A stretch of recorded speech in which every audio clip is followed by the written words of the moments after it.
Yes, we did. We either turned off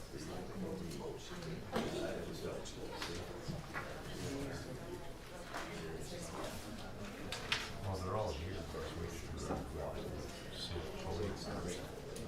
Everybody's at their desks, share things. There we go. They're all here. Good morning again, everybody. I'm just going to take 1 minute up front here to just let you know how the day is going to go again today. My name is Jody Foster. I'm one of the public information officers at the Emergency Operations Center. Thanks so much for taking the time in what are very busy schedules. We're going to do things a little bit differently this morning because we need to get all our emergency operations people back out in the field.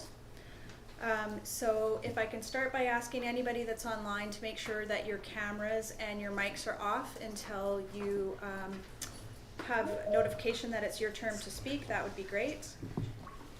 We're going to do two separate briefings this morning. We're going to do a briefing with our emergency staff, and then they're going to head back out. We'll have a quick 2-minute reset and then do one with our elected officials who also really need to be able to talk to their communities as well.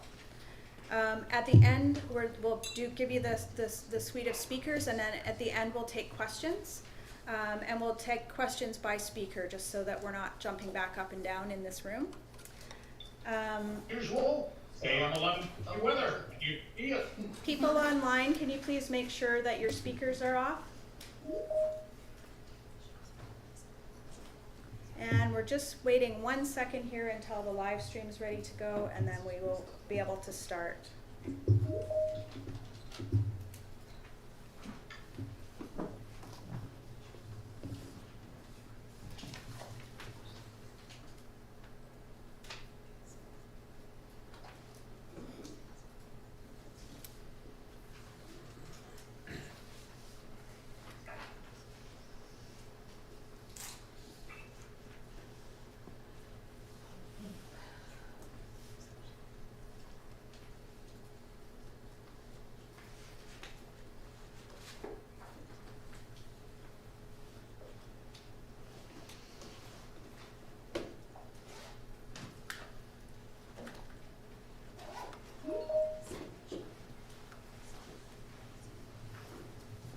Okay, it looks like we're ready to start, so I'm going to ask Regional Board Chair Loyal Wooldridge to come and kick us off this morning.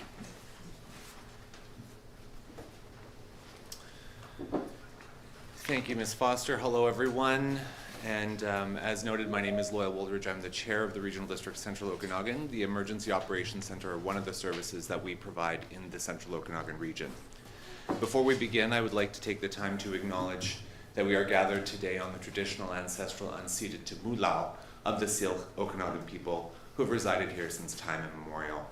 Thank you all for being here to share this very pertinent information to our region and abroad. I'd also like to acknowledge our MLAs and MPs that were able to join us today, so thank you for being here to support our communities. I would like to begin by expressing my immense gratitude to the hardworking emergency operations staff and frontline responders that have been working diligently to battle these ongoing fires. We are being supported in a big way regionally, provincially, and federally, and I want to thank everyone for their support and their commitment to the safety of residents across the Central Okanagan. I also want to acknowledge the sense of anxiety and collective grief in the unknown that many folks are feeling right now. It is very real, and I want everyone to know that we're with you and will continue to provide the most up-to-date information possible to manage these emotions. These fires continue to be incredibly dynamic, and the situation changes quickly. We know you're eager for the latest updates, so we've gathered our operational leads here today to provide you with this information. We implore the public to please help our first responders by being prepared, being informed, and following the directives from officials. I'm now going to hand it over to them to talk about the efforts undertaken and conditions faced last night and what we can expect in the next 24 hours. Thank you. Thank you, and we'll start please with Jared Schroeder from BC Wildfire. Good morning, everyone. My name is Jared Schroeder. I am the Deputy Fire Center Manager for the Kamloops Fire Center here in the area. Currently, I'm supporting the Incident Management Team, the EOC, and our local efforts, acting as a liaison, administrative liaison to the ICS command structure, ensuring that our IMT that's managing the incidents here in Central Okanagan are getting the support they need, as well as acting as that piece to work with all of our partner agencies here in the Central Okanagan to support the efforts ongoing. I'll echo the comments quickly made by Chair Loyal here, and just really want to express some gratitude and some thanks and recognition and acknowledgement to all the standing public, standing government agencies, local agencies, First Nations, everybody here in the Central Okanagan and province-wide for the support they've shown to our first responders, our firefighters, all of our support and service workers, even those behind the scenes, those who are working on invoicing and every other piece of the program that goes to ensure that our residents are getting the information they need, are getting the alerts and orders as quick as we can get them to them, and that they are getting those thoughts and feelings of being safe, and that we are able to move them as needed. So thanks to everybody and all of your contributions in support of what's going on here. This has been a difficult time here in the Kamloops Fire Center with the recent passage of the cold front, which is really what fanned these incidents to life. Currently, that cold front has made its passage into the prairies, but we are still feeling those lingering effects, the drying, the wind, the growth of the fire, and the continued growth that we expect to see in the coming days. Now, we are seeing a slight decrease in temperatures, which is going to help our firefighting efforts. That brings us more back to that seasonal normal kind of temperatures, but we are still into some critically dry conditions and are still expecting difficult days ahead. And that is not to take anything away from the extremely difficult days that we've had in the last couple days.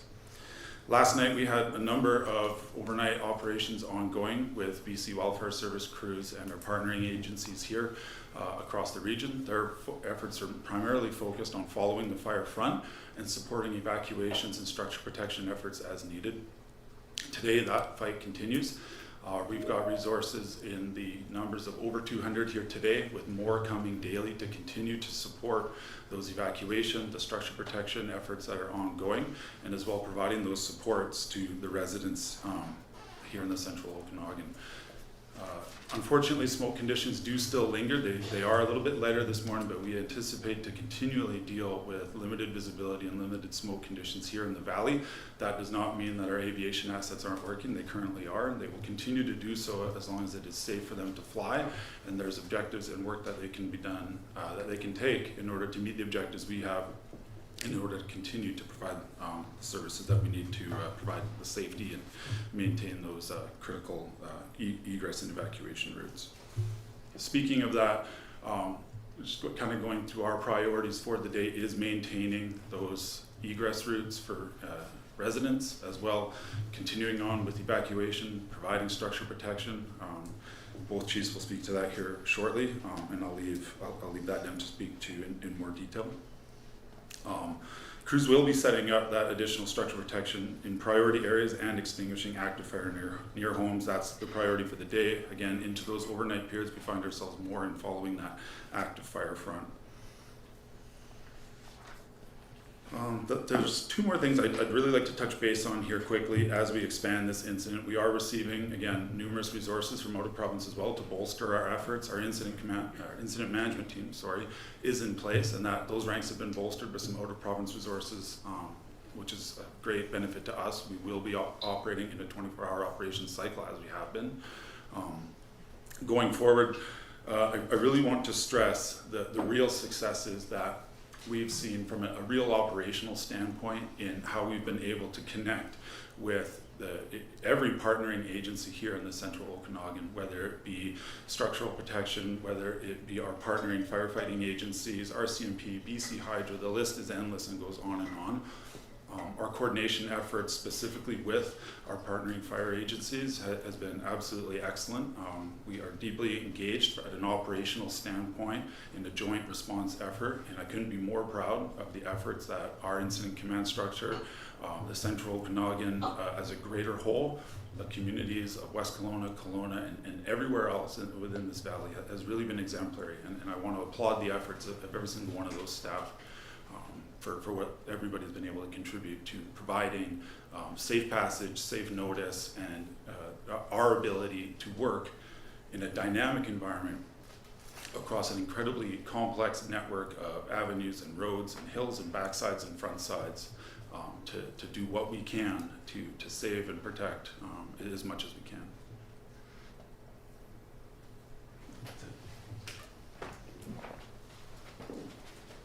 And next, if I could please ask Jason Brolund, West Kelowna Fire Chief, to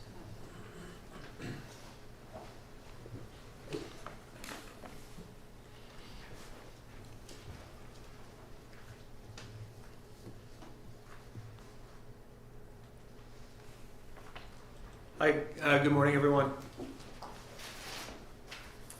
I think it's become evident that this event is going to leave a long lasting scar on our community, but I am already seeing how our community is coming together, and you know, I'm looking forward to the continued progress, and this scar will become a good one at the end of the day when this is all over.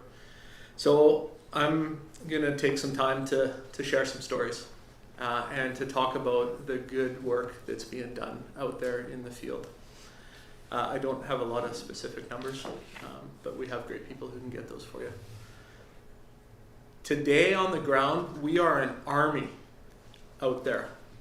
I'm going to speak about the structural firefighting personnel when I say that. We have 127 structural firefighters working the day shift today. There are 41 fire trucks, and they were all parked in front of my office this morning. We have fire departments from Williams Lake, Ladysmith, Mission, Sunshine Valley, Quesnel, Cherry Creek, Canyon Lister, Merritt, Logan Lake, Chilliwack, Surrey, Ferndale, Sproul Lake, Big White, New Westminster, Vancouver, White Rock, Oyster River, Mill Bay, Kamloops, Saanich, Popcom, Summerland, West Kelowna, View Royal, Courtney, Kelowna, Burnaby, Victoria, Cowichan, North Cowichan, and the BC Wildfire Service. We're providing 3 meals a day for 250 people. The incident command post is located in West Kelowna, and all of these 127 structural personnel, 41 fire apparatus, are operating from there. And there are more to come. This operation continues to grow. As I said, we are truly an army. How do I begin to thank all of the fire chiefs who have sent their people and equipment? I don't know, but I'm going to use this venue to say to those fire chiefs from these 41 different places, thank you. I will find a way to pay you back for the help that you're delivering to me and my fire department today. As I mentioned, West Kelowna is fully engaged in the firefight. We have 5 of those fire engines staffed by our career professional fighters as well as our paid on call force. We continue to respond to all of the local calls in the community, the heart attacks, the rescues, and this morning a structure fire unrelated in the Glen Rosa neighborhood as well. So as I mentioned, I'm going to tell a few stories. Over the past couple of nights, the fire has approached our new Rose Valley water treatment plant. This is a $75 million building where the construction is nearly completed and the water is almost flowing. It's a piece of critical infrastructure. It's going to make an immense difference to our community when it gets turned on, and we were not going to let it burn down. The fire burned over the treatment plant last night, but I'm happy to report that it was saved and undamaged. The treatment plant was saved because of the actions of firefighters from the BC Wildfire Service and all of the structural fire departments that are deployed. $10,000 worth of sprinklers and pumps that were put on that building over the last 2 days saved a $75 million asset. And I am incredibly devastated by the loss, but I want to share with you the good news that's happening out there. When this fire is over, we're going to be able to pick back up and get that water plant turned on. I want to share a story from yesterday afternoon. Yesterday again was one of the most difficult days of firefighting our department has ever faced. Our crews were sent to a street in West Kelowna, and they found 3 houses were burning, all next to each other. And the fire was expanding up the hill. It was threatening hundreds of homes above those 3. And we had multiple fire engines involved in combating 3 single-family house fires, which on a normal day for us is a massive operation. These firefighters fully engaged and fought that fire. But as an example of the coordination that the BC Wildfire Service had mentioned earlier, at the same time our crews were fighting it on the ground, their crews were flying above in helicopters dropping water on the same fire. This is unprecedented firefighting tactics that are taking place out there because of the cooperation. For us to be supported from the air the way that we were and to result in a save of hundreds of homes like that is just absolutely amazing, and it's a prime example of what's happening out there. We also faced very complex situations along West Side Road, particularly where it meets Highway 97. This is a neighborhood that is growing and expanding. There are chlorine gas storage there for the pumping station, which supplies clean drinking water. But there's also a number of mobile home parks where the trailers are placed close together. and a number of newly constructed 6-story condominium buildings, residential apartments. And the fire was being fought on the ground in that neighborhood to protect this. And we are just, it's unprecedented. We are not used to fighting wildland fire against 6-story condominium buildings. But the saves that were made are just absolutely unprecedented. Last night we had a reprieve. But I'm cautious in saying that because it wasn't a reprieve. We were still fighting tens or multiple structure fires at the same time across the community. So to call that a reprieve is just, it boggles my mind. The winds died down. We didn't see the dramatic glow in the sky necessarily in as many places as we had the night before. So I guess if you could call that a reprieve, it was, but don't think for a second that it wasn't totally unprecedented last night after a totally unprecedented day of firefighting yesterday. I'm sad to report that we lost multiple structures yesterday again within the city of West Kelowna. Today, the firefight continues on the ground. When I drove the fire this morning briefly, there was 2 locations that I came upon where immediate action, putting out a very small fire, meant that we saved homes just by literally dumping a small tank of water on these homes. So today the firefight is on again out there. I want to talk a bit about the risks that the firefighters face, because normally when we fight a house fire, it's contained to one structure. We're able to pack up, with our air packs and breathe our bottled air. We're able to fully decontaminate after the fire from the toxic products of combustion. But these things are all wrapped up into one, and it's an entire street full of houses that's on fire being faced by these firefighters. And that's the type of thing we're facing today. Multiple structures and all of the contamination that comes along with it. So I know the public probably has 2 questions, and I'm going to hit them head on. Number 1, when can we go home? And the answer there is that we don't know. We are working hard to get these fires out and to make it safe for the public so that you can go home as quickly as possible. I know it's difficult to be out, and I know that because the majority of my staff, including me and my family, are also evacuated. So we're all in this together. As soon as we can get people back safely, we will. It will be a staged return. Not everyone will go back at the same time, but we'll work through it together. And I'm sure the second question people have is, when will we know about our house? When will we know how many houses were lost?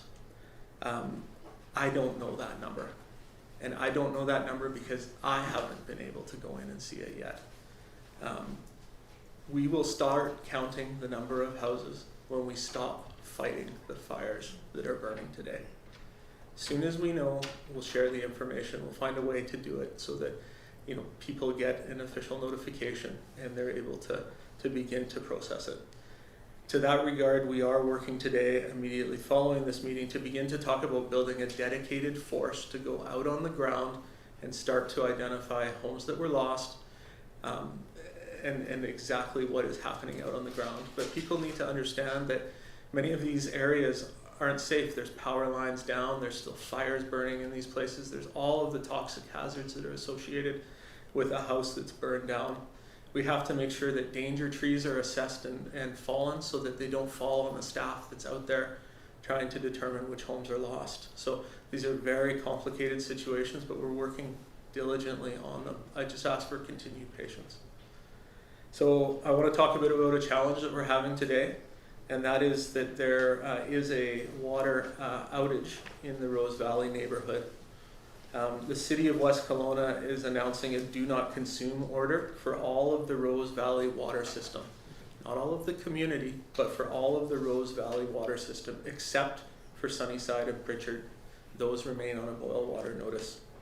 This notice is being put in place out of an abundance of caution and due to the wildfire.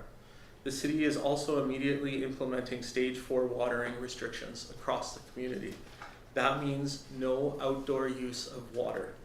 Agricultural users are strongly encouraged to reduce their consumption where they can. Why are we doing this? Well, we're doing it for a couple of reasons. Number one, in the Rose Valley water system area, because of the number of structures that have burned, the water is freely flowing from those structures now. And what's happened is it's depleted the water supply in that area. So the reservoirs are no longer full, and we need to conserve what little water remains in those reservoirs for firefighting purposes. So often, people hear about these warnings or these orders and don't think it applies to them, but it does. I need the water in those reservoirs, so please reduce your consumption. Stop watering outside throughout the community, and if you're on the Rose Valley water system, do not consume the water there. I also want to let the public know that the area surrounding Fire Hall 31 on Old Okanagan Highway in downtown West Bank is very congested. There are 41 fire apparatus that are involved on the day shift alone. When we switch shifts, that number is much higher. So the public will notice streets closed, they'll notice congestion, they'll notice a ton of activity around there. Please be respectful of that and understand that it's important work. I want to thank everyone who's been involved. The list is too numerous now. So all I can say is thank you. All of you are part of the Army that is helping us get this done. What am I telling my firefighters? Be patient, be calm, cooperate, and do it safely. But those same things all apply to the public as well. So thank you to everyone. Know that we're all working hard on your behalf. I'm also happy to let the media know that I'll take questions outside after the media conference as well.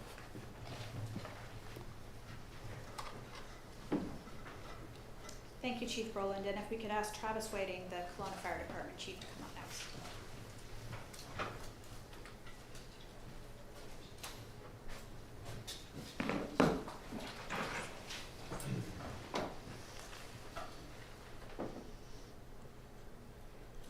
Sorry, busy days. So thank you for coming, and I'll touch base a little bit on what's happening in Kelowna and echo much of the words of Chief Brolund and my appreciation for what's being mustered on behalf of our communities from across BC to help us out here. Absolutely fantastic. I spent the morning down at our staging, meeting a lot of people I've met over the years through this industry and seeing them come in to help with multiple offers from across BC if we need more.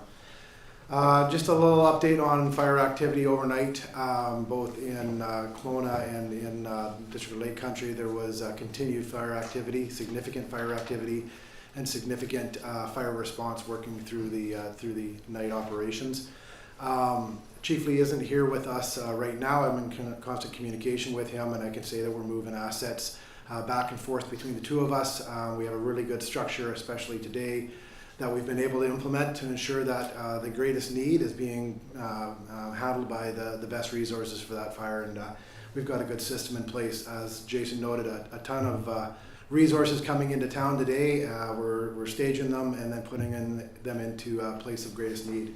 So quite a busy night, and crews did again. It's unbelievable watching the work that's being done by our firefighters and the amount of protection being put in place, and very satisfied with the efforts that were put forth last night as far as what we achieved.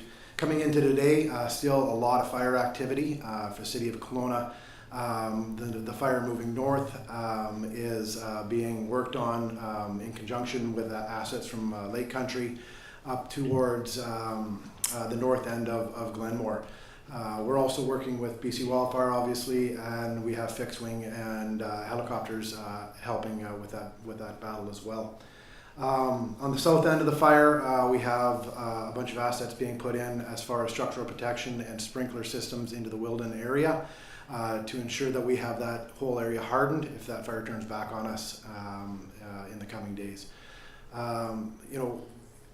As Jason noted, those first couple of days was the wind event and the pace of play. There was significant activity, and we were fighting hard. As we move into these next few days, I want to make sure that people don't underestimate that because we don't see the same level of winds, we still see a significant amount of fire activity. We still have a lot of potential, and we still have a lot of variables, and we are going to be dug in deep, working hard over the coming days, weeks, to protect all assets that we can and to do the best we can to protect our community. So I do appreciate the patience that we're seeing out there, the cooperation from those around us as our crews work to do what we can to protect our communities. We do need people to stay out of the way as much as possible. I know people want to see what's going on. I would encourage people to not come close to the fire areas. Road access is important when we need to move resources from one side to the other. I'm sure BC Wildfire will echo that we need people off the lake from where skimmers are working and helicopters. Any delay in getting water to a fire can have a significant impact on our operations. I think those are all I wanted to touch on for today. I will address structural loss within the City of Kelowna as well, because I know that'll be a question that comes up. There has been reports on social media and pictures posted. We have had structural loss within the City of Kelowna. We are not prepared to speak too far on that until we get a better assessment, which is so that we can speak accurately. My first priority when we deal with structural loss is to speak with those impacted directly first, rather than to broadcast more publicly before that.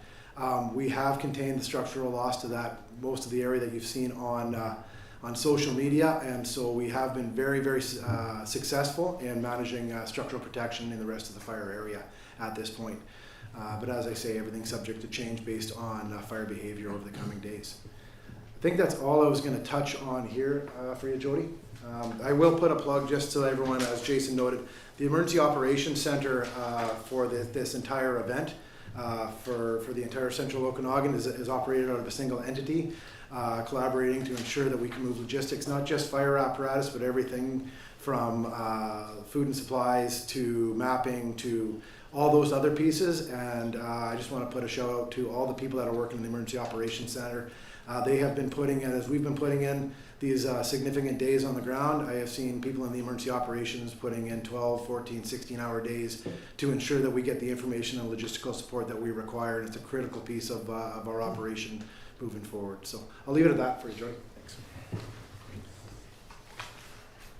Thank you, Chief Whiting. And now we're actually going to move to Chief Ross Kocharovsky. He's our Northwest Side Fire Services Rescue Chief, and he's joining us online.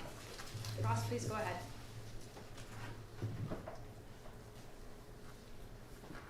Good morning, everyone. Jody, can you hear me okay? Yes, we can. Okay, great. I'm with you today from the Wilson's Landing Fire Department. I'm sorry I couldn't join you in there today, but we are small communities and they need to be out in the field. First off, I want to sincerely thank Wilson's Landing Fire Department and Northwest Side. So even though some of these members have lost their homes, they still remain dedicated to the community, and they show up every single day to protect their neighbors. I know the community is needing more information, and we will do our absolute best to get the community information as it comes in, but we are currently involved in a very active firefight, and it remains top of our priority to get you that information as it becomes available. You'll be able to get this information through courtemergency.ca. But just to, without echoing what the other fire chiefs have said, I'll talk a little bit about what we've been doing on the northwest side and within the Wilson's Landing fire protection area. So yesterday, crews cleared northwest side and the west side road to make sure that they can move back and forth from south to north, so that when fire activity is towards neighborhoods and small communities, we're able to action those properties and do everything that we possibly can during aggressive fire behavior, which we have been seeing off and on over the last 24, 48 hours. Overnight, fire crews were actioning hotspots and ensuring that fire wasn't moving into these communities and affecting homes. Today, crews are currently actioning fire to the north of Wilson's Landing, and it is still very active in there, and we're seeing rank 3 fire behavior, but it's currently away from any of the communities along West Side Road. I know this is a trying time for everyone, and I know that you, especially those in the evacuated areas, need information and will back into your home as soon as possible. It's a very, very fluid situation, and once we're able to do this, we will ensure that we let you know, and we'll do our best to get you back into the community, back into your homes, and provide you the information that you need so that you know how things are within your home and your communities. That's it for me right now. Thank you, Chief Kocharovsky, pardon me.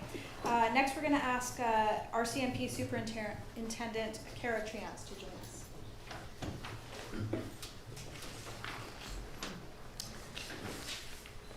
Good morning, all. Thank you very much for the updates to my colleagues in the fire department. We are grateful to be working alongside of you, as well as the remaining community agencies that have been actively supporting this. Kelowna RCMP has been working very hard to ensure that we can provide an appropriate and coordinated regional response to this fire. The Kelowna Regional RCMP has been greatly supported by the BC RCMP, and as of this morning, there are 44 additional police officers on the ground since yesterday. We are, as my colleague said yesterday, Inspector McCandy, a nimble organization who has launched air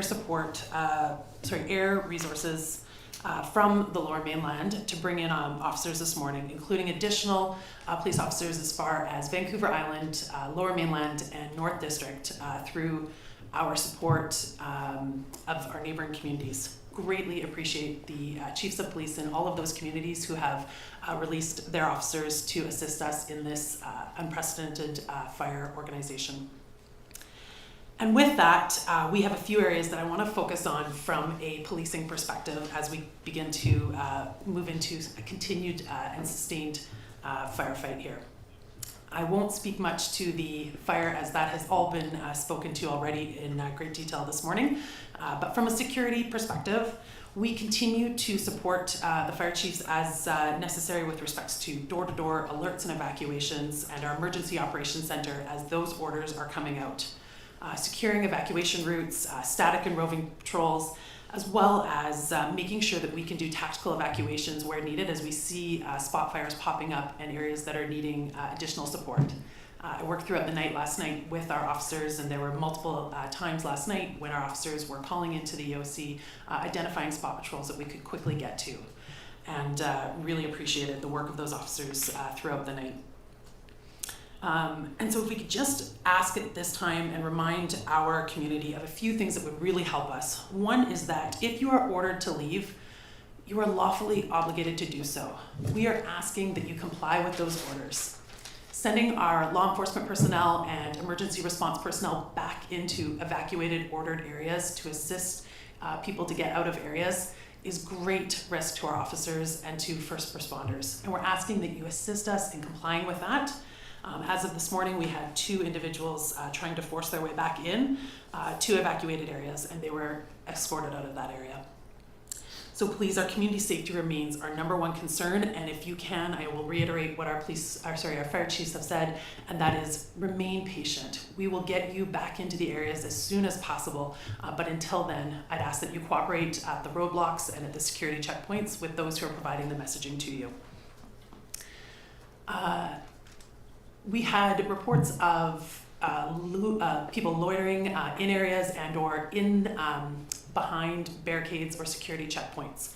And I can assure you right now, we have no confirmed break-and-enters at this time.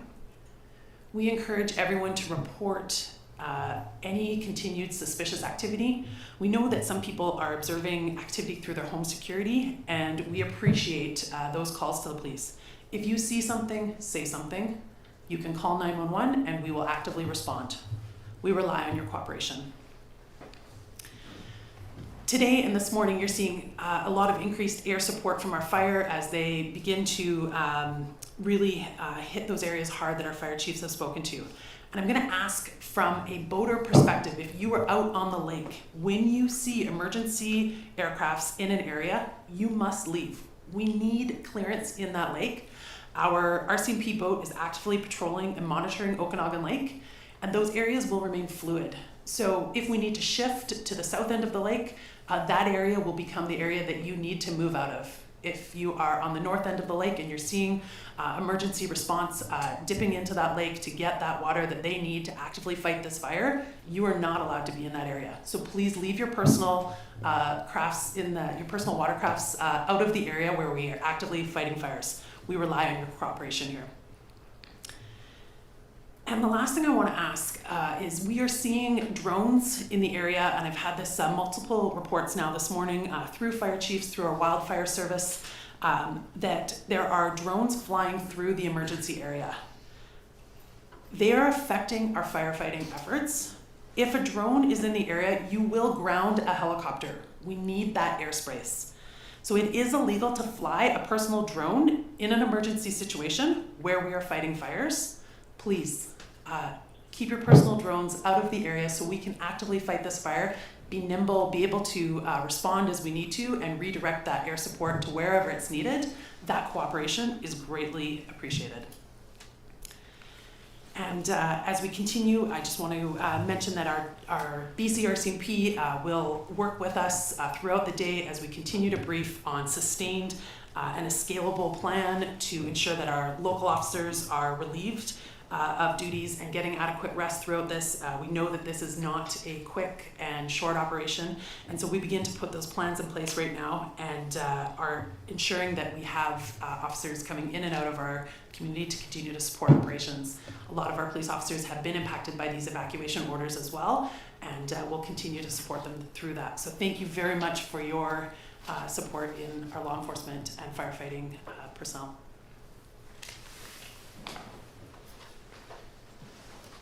Thank you, Superintendent. And last but not least is Jason Brolund. He's our Emergency Support Services Supervisor.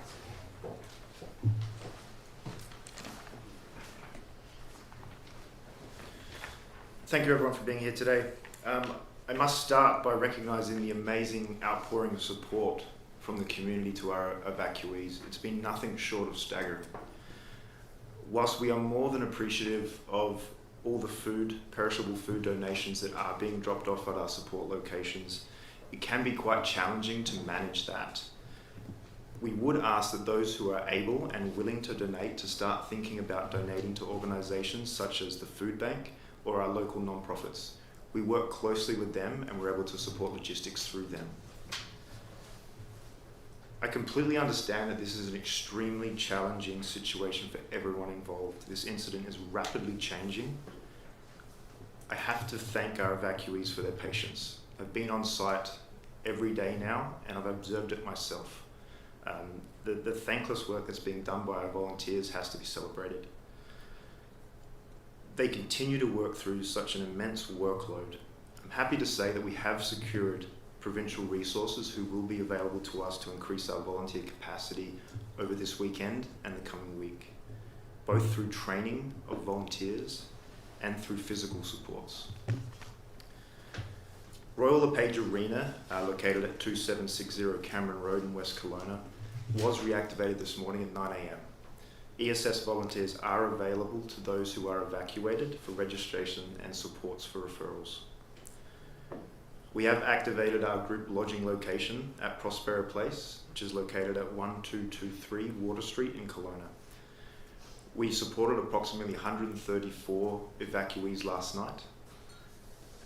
Evacuees who are seeking accommodation and who have nowhere else to go can attend this location and you will be supported by the Canadian Red Cross. Given the immense pressures that our volunteers are facing, and not just here in the region, we're talking provincially wide, we continue to ask those who have the opportunity to stay with friends and families to please make plans to do so. Also, those on evacuation order who have home insurance policies, please connect with your insurance provider as soon as possible. You can determine with them the levels of support that they're able to provide you. Lastly, I just want to reassure everyone listening here today in our community that we are doing everything in our power and will continue to do so to support you. Thank you, everyone.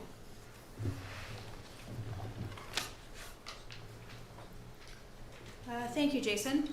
That completes our presentations. We're going to go through a process similar to what we did yesterday with taking questions from the media now, but because we don't want to have people jumping up and down, we're going to start first with BC Wildfire and go back through the agenda, talk to one person at a time.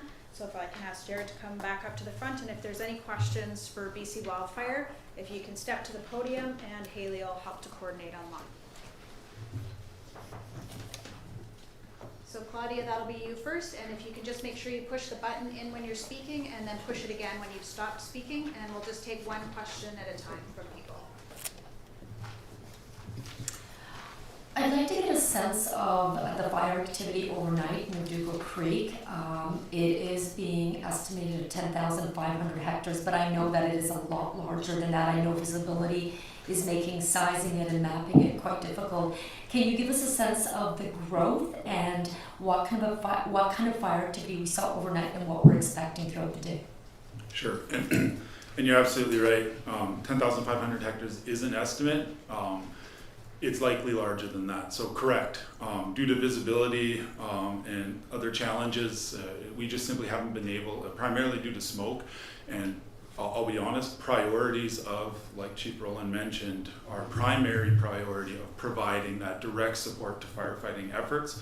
But it is in our plan today to get a more accurate map out, to have that size updated. So certainly I encourage any inquiries to come in through BC Wildfire Service info, right out to the incident. I can provide the contacts here after as well, to our information officer tied to the incident. As for overnight fire behavior, subdued compared to the previous night. That's not to take away from what it actually was, because in any other overnight condition, folks would consider it significantly higher than normal, which is what it was. In an intensity class ranking system, the fire behavior that we saw was at the intensity class rank 2 and 3, primarily moving downslope in that kind of Smith Creek, Bartley Road kind of areas. In the overnight firefighting effort specifically, we had 60 structure protection personnel and RCMP working overnight, as well as some BC Wildfire Service overnight ops officers coordinating some efforts. What we're anticipating today is continued warm and dry conditions. We're still anticipating some northerly winds coming down the valley. We're not expecting that the bigger gusts that we saw that really drove this fire 2 days ago, but we will still see some elevated winds in that 15 to even 25 and maybe even slightly higher in a localized area, depending on the terrain and topography of the specific location, because it does have a significant impact on wind speeds. That's kind of what we'd be expecting today from a fire behaviors perspective. Thank you. Haley, is there an online question that we have for BC Wildfire? There is. So if I can have Jordan Tucker, you can unmute your mic and ask your question from CBC. Can you hear me okay? Sorry, it's so echoey.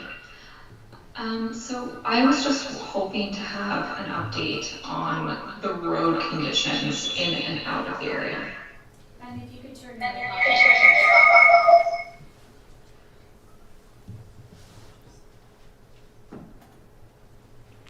Yeah, road conditions in and out of the area, I guess there's many. It varies. Road conditions can vary from 4x4 accessible to not accessible. We have been seeing some debris and downslope rolling and that type of stuff. Of course, as Chief Brolund mentioned, the biggest impact, probably the largest impact, is like down power lines, trees who've had root systems and deep burning conditions resulting in leaning trees, fallen trees, blocked roads, those types of things. So roads in and out of the fire area primarily and almost solely being traveled by emergency services personnel, varying conditions. Thank you. And next question at the podium, if you can turn the mic on, because that's to be the red light. Yep. Yeah, Richard Zussman, Global News. Can you give me a sense of the number of evacuations in this area for Kelowna, West Kelowna, this region, in terms of properties as well as individuals? I will, for a specific number, I'll have to get our info back to you, because that number has been dynamic with orders and alerts being put on and rescinded in the overnight and into the evening period, but it's upwards of 2,000. That seems low. Okay.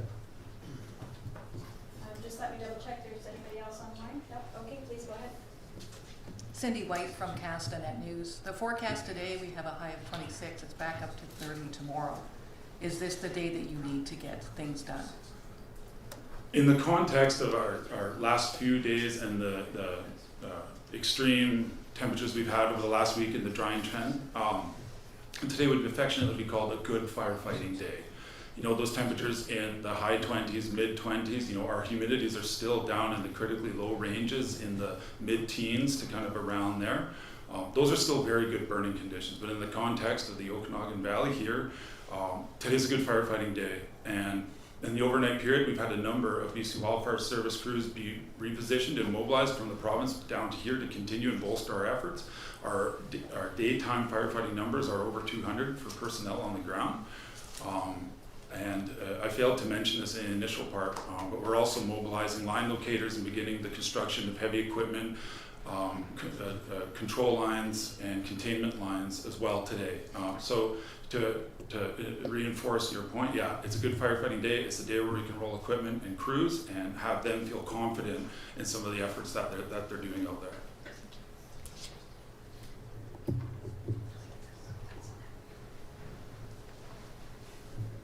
Thank you. I think that looks like that's it for Jared. Thank you very much, Jared. And Travis Whiting will now come up and answer questions.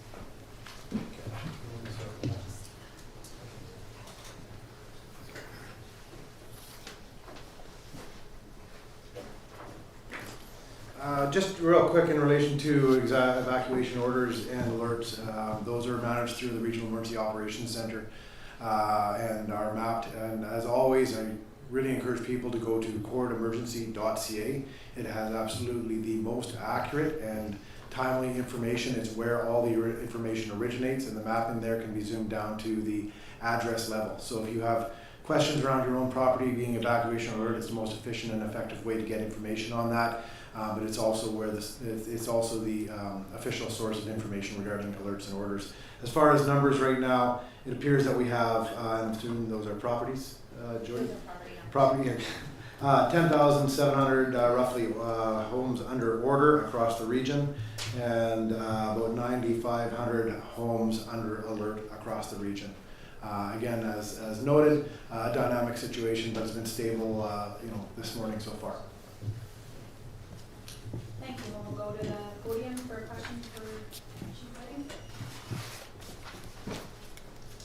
Hi there, it's Penny from CTV News. I'm just wondering if you can give us some insight into the strategy and the challenges, like once you've got an interface fire like this wildland fire that now it's burning in residential neighborhoods, does it get entrenched? Is it that much harder to fight because you're kind of going between homes and there's trees and all sorts of stuff? And I know a lot of people here are fire smart, but if you could give us some insight into what happens when the flames are already in neighborhoods and how much harder that is to fight, that'd be helpful. So I'll jump on one word there, fire smart.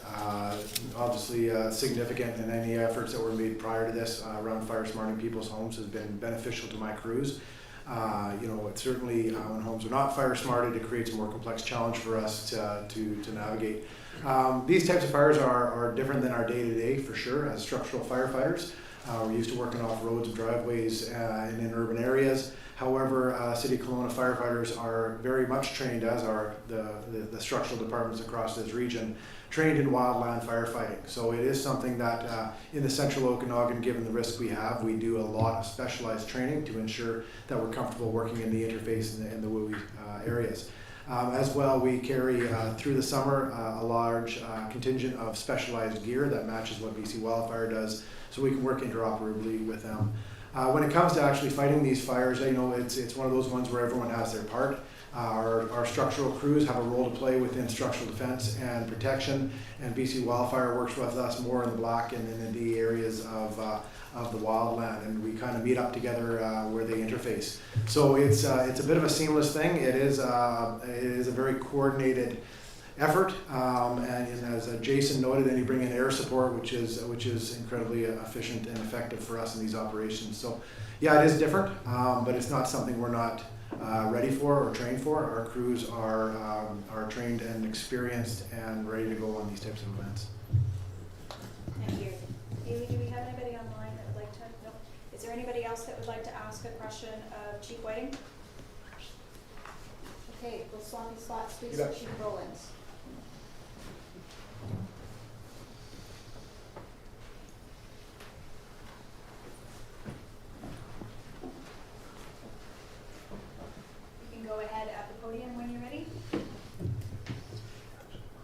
I don't know if this is for you or maybe the court people, but Colin asked me to ask this because of the confusion last night in the southern half of Shannon Lake.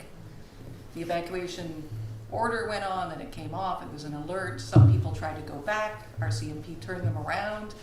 Can we comment on what the situation is now for that area? So I'll certainly leave that for the capable staff from the EOC.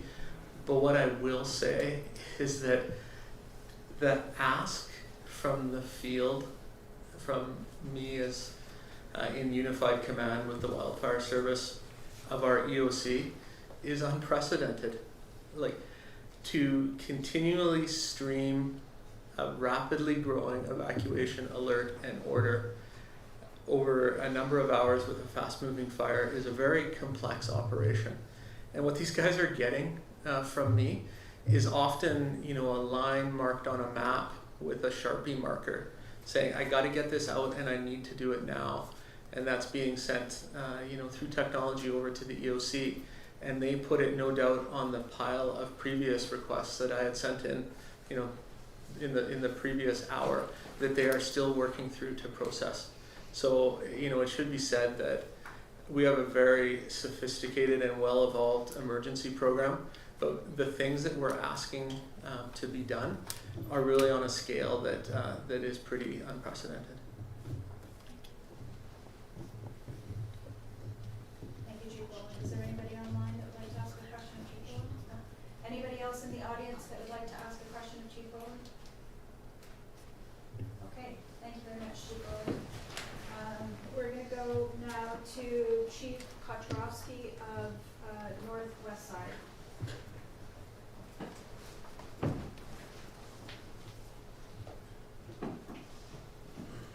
Okay, I think that's okay. Superintendent Triance, is there questions for Superintendent?